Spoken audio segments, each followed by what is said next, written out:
Where are we going? We're going to Haleakala crater hiking. Really? We're cold? not. Yeah, it's quite cold. I think it's like Steep? 40 right now. And we're not doing the main, like the sliding sands trail. Except that is exactly what we're doing. It's the one that everybody, like, you know, that's like the gold crown jewel of Maui. We don't feel like we're quite ready for that yet. No, we were not ready for it at all. But the Halemau'u one, usually what people do, I think, for the sliding sands is they park at Halemau'u and they hitchhike all the way to the top of Haleakala, which I've never seen anyone asking for rides. So, like, in the future, if I have a empty seat, I might take people up. And if you see people, take them up, because they go up. We're not encouraging hitchhiking, because if someone gets hurt, we are not. Okay, fine. Well, it's a couple of miles. It's very, you know, normal. A lot of people do it. And then they hike down sliding sands and then back up. So we are doing part of what sliding sands is, I think. Well, actually, we ended up doing the entire sliding sands, except backwards, the harder way, because instead of climbing up like 800 feet, we climbed up almost 4,000. So yeah, that's what we ended up doing, accidentally-ish. But we're just doing from Halemau'u down to the Haloa campground and then back up to the Halemau'u trail. Go, I think it's like, what was it, 7.8 miles or something like that? Like 0.3, I thought. So it's like 3.5 to 4 miles each way. So it's downhill on the way I down. hate that it's down first. I prefer up first and then down after. Yeah, but it's the way it is. Yeah, well, I might stay down there and, oh, Gold Skull. Wow. And yeah, so bring lots of water. It's at elevation, so, you know, bear in mind that you'll probably be out of breath faster than you normally are, and you'll dehydrate faster than normal because. And wear your period underwear in case you need to pee yourself. It's at like 7,000 miles. Yeah, I don't know. There's no bathroom. I don't think there might be a bathroom at the campground. I just doesn't get how much harder it is for women to pee outside. So I brought underwear that literally will suck up any pee droplets that are left over after I try and shake after peeing. It's really hard. Women can hate in the comments, but I really don't think it's that bad to pee in the woods. Please hate him in the comments. You just pull down your pants to your ankles. Try not to piss on your legs. Try not to piss lean on against a tree at a right angle and pee. I don't get the problem. Do it close to the ground so that it doesn't spatter everywhere. Bring some wipes. I hope your stream is going down. I'm like, maybe I'm unsymmetrical. I think most women are. Anyway. Go sideways. Yeah, lots and lots and lots of water. Anyway, and sunscreen. And yeah, we'll see you on the trailhead. We're leaving. We're going to arrive at the trailhead right around 10 o'clock, and it's supposed to take like 4.5 hours or so. So theoretically, we could be done by like 1. But we're going to take it slow. So people say that, I saw a comment on All Trails that said they started at 10 and got back at sunset, but I think they were with like an entire family. So, we already told people to call the police if we're not home by 7, so we better be home by sunset. If we don't message by 7, but yeah, we got to be careful. Another good tip is to tell people whenever you're going on a hike like this. And if you have an iPhone, Apple Watch, turn on all the emergency settings. If you have the newer stuff, we can like text people via satellite and call emergency services with FaceTime on, all through satellite. So, and we have a siren on Isaac's watch and backtrack. So just look up all the safety features just in case. And we brought those hydration drop things that, so like if we ended up stuck up there for like a week, we'd survive without drinking your own piss. See you there. Bye.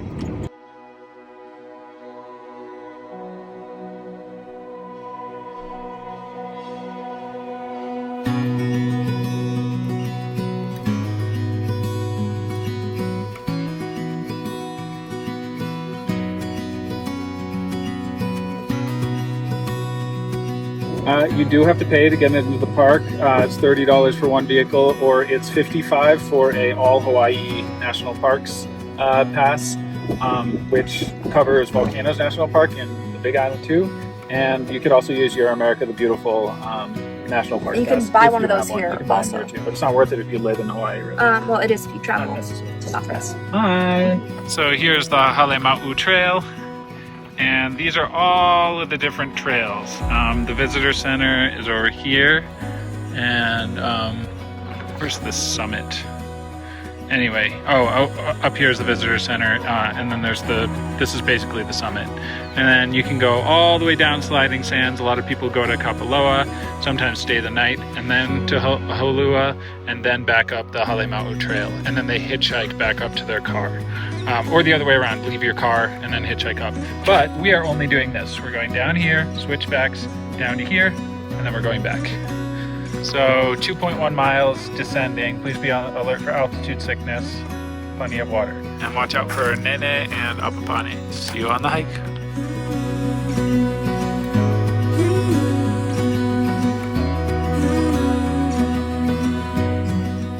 It'll get warmer.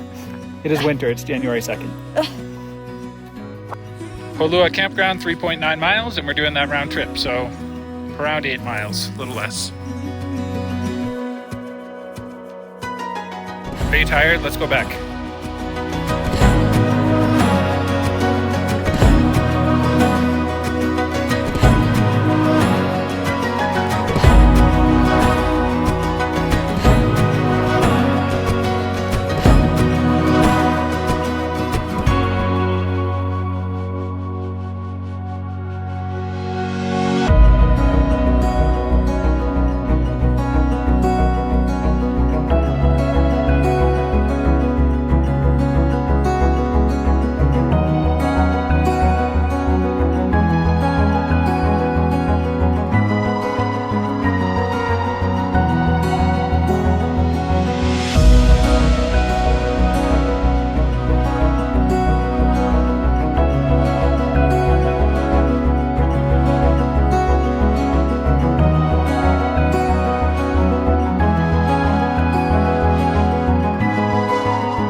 Here we are at the overlook of the crater, and this is like, there's no way that what you're seeing right now at all compares to what it is like in real life, but it's pretty spectacular. Let me see if I can zoom in on the people down here. This is the trail that we're about to be on.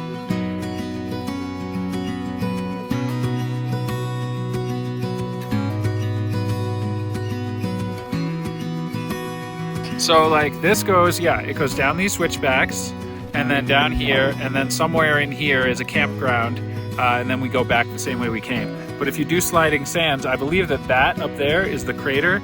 I mean, sorry, the summit, like overlook, the main place that most people go. And then you go down here and through here a bunch, and then you can come up this way and then hitchhike back to your car. That's My question is, do you bring a sled and slide down the Yeah, wow, look at the switchback over here. So it goes up there and then down here.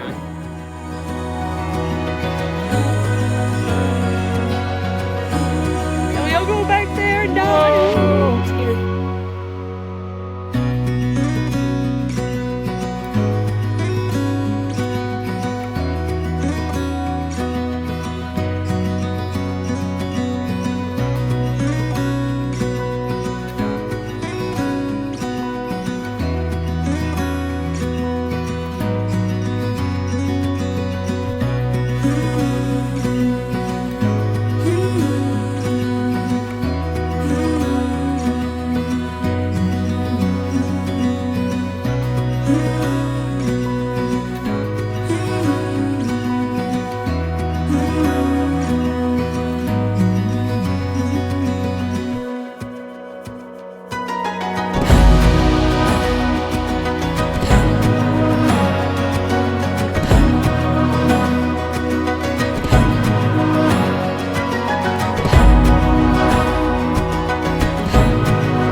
So to break down the distance a little bit, it's 7.3 miles, and after 2 miles, we're almost, well, not really almost, yeah, 2.3. I think by the end of 3 miles, we'll be at the bottom of the switchbacks.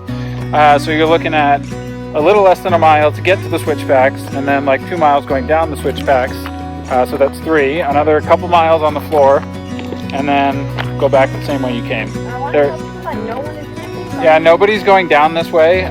It's more normal to take sliding sands and to walk up this. So one person even asked us, like, why are you guys going down this? Like, what hikes are there to do going down? And it's like, literally, you just have to go down and back. I know, I don't like it. But we're contemplating going all the way to sliding sands, but I don't know if that's a thing. If there's like a big reason why not to do it the other way, it might be that it's just like a steep incline the whole way and it's just miserable. That is the perfect way to describe it. Although most of it is not that steep, but just like a little bit of an incline the entire time is really hard. I don't know. When you're in the crater, you're in the crater. So, but I think it's 2,000 feet higher though, because the summit is 10,000 and the top of this is 8,000. So it's a whole nother 2,000 feet. So maybe that's the main reason why. But yeah, we're now at 6.8 thousand, and we started at 7.8. So we've gone down like almost 1,500 feet or so. Yeah. All right. Let's take a look at all that.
scared. Come here, eat me.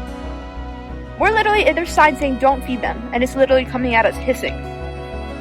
And I just made the point that if it eats us, it's the same as us feeding it. And we're feeding it ourselves, so we're still in trouble. It kills us. Shoo.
Another thing about being down here is stay on the trail, everyone.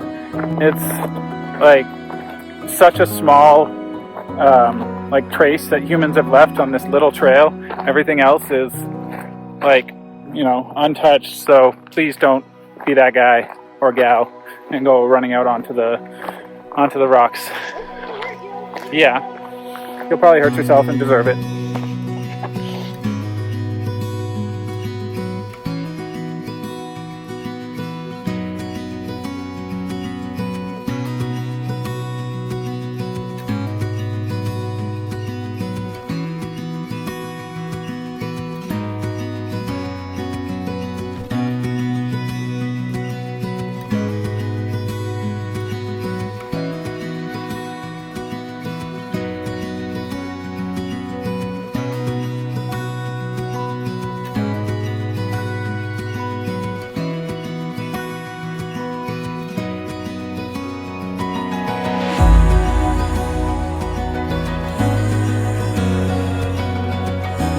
Found the toilet. Yep. There actually was one over there. That is bad.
So we got to the cabin at Holua, and we decided we didn't want to hike all the way back up that.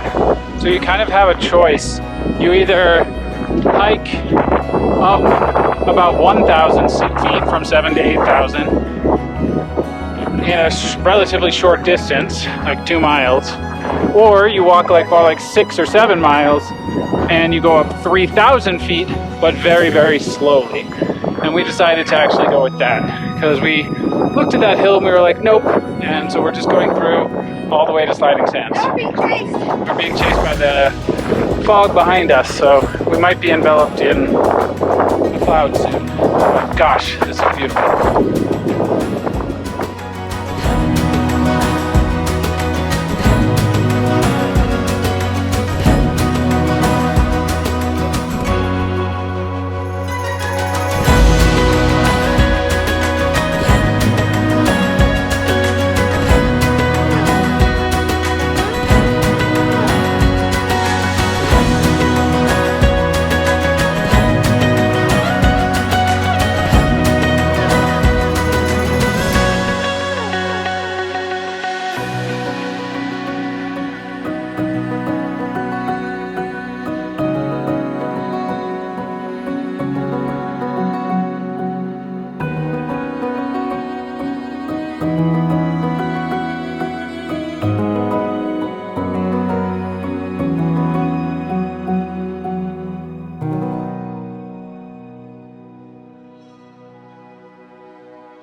So that right there is the summit. Oh, I see headlights. Yeah, you can see cars driving. That's the overlook that we often go to. That's the other visitor center and stuff. Yeah. And then watch. So far away.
So we just gained about 500 in elevation, and now we have to go back down, knowing that we're just gonna have to go back up again. Where's the zip line? We can't figure out where the trail is. There's one over there, but I don't think that's it. And then this just disappears over there, so I don't really know. We'll see.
Delayed. How are you feeling? Yeah. It is almost 7 o'clock. It's like 6:45. I don't know if we quite expected it to take this long. It's been really, really, really crazy. And we've been stopping almost every, gosh, I don't know, 100 yards. And we're finally at the end. Woo-wee. We're about to be at the road, and then I guess we walk down the road a little bit, maybe to the parking lot. And yeah, see if we can get a ride. Woo, so that was quite a hike. To just summarize what happened, we parked at the Halemau'u trailhead, which is after the Haleakala National Park entrance, and you can just go down this really gorgeous kind of cliff face on switchbacks that aren't that challenging actually, all the way down for about, I don't know, 3 or so miles to the floor of the crater. And after that, you can walk about a mile or two to the Holua campground. And if you want and have all the gear, you can camp there. You do need a permit. When we got there, we looked back up at that hill, at that crag that we had just come down, and we were like, we don't really want to go back up that. Maybe it would be easier to just keep going. And, well, not easier, but maybe it would be less strenuous as far as going straight up to just keep going. And, you know, it seemed reasonable. We were like, all right, we're going to have to go up sliding sands, which is quite a hike. We'd never done it before. And it's like an extra 3 miles and an extra 3,000 feet gain. But we were like, maybe the gentle slope will be less than if we had taken the switchbacks. Obviously, anyone who's done this before knows that the switchbacks going up is way easier, but we didn't really have the luxury of starting sliding sands at the other side since we were already at the bottom. So we decided to just keep going, and yeah, it's challenging at parts. Some it's just flat and easy and warm. We were in t-shirts, and then it turns to rocky at some parts, and then it starts going up. And there are parts where it's just a gentle, like kind of up, but then there are parts that are like pretty darn steep. And yeah, like I said, it's a 3,000 foot elevation gain in about 3 miles. And when we lost the sun, when the sun went over the cliff face, which was about 2 hours before the actual sunset, because we were so low, like 4 o'clock, 4:30. Then it got like, it went from 70 degrees or 60 anyway, 65 or more, to like 39 or 40. Like it just drops immediately. We got to the top right when the last bit of the sun was still there and the stars were coming out, which is kind of, that was gorgeous. But if you ever want to do the sliding sands trail, do go down. You will have to do that giant rock face at the end after like, I don't know, 7 miles, 8 miles or so. But it's probably a lot easier than going the other way. But Halemau'u itself alone is also a really great option if you can't do all of sliding sands yourself. Just go down and you still get to experience the crater floor, see a lot of stuff around there, and then go back up, and it's a total of like 7 miles. So that's what we planned on doing, but we ended up doing something way harder.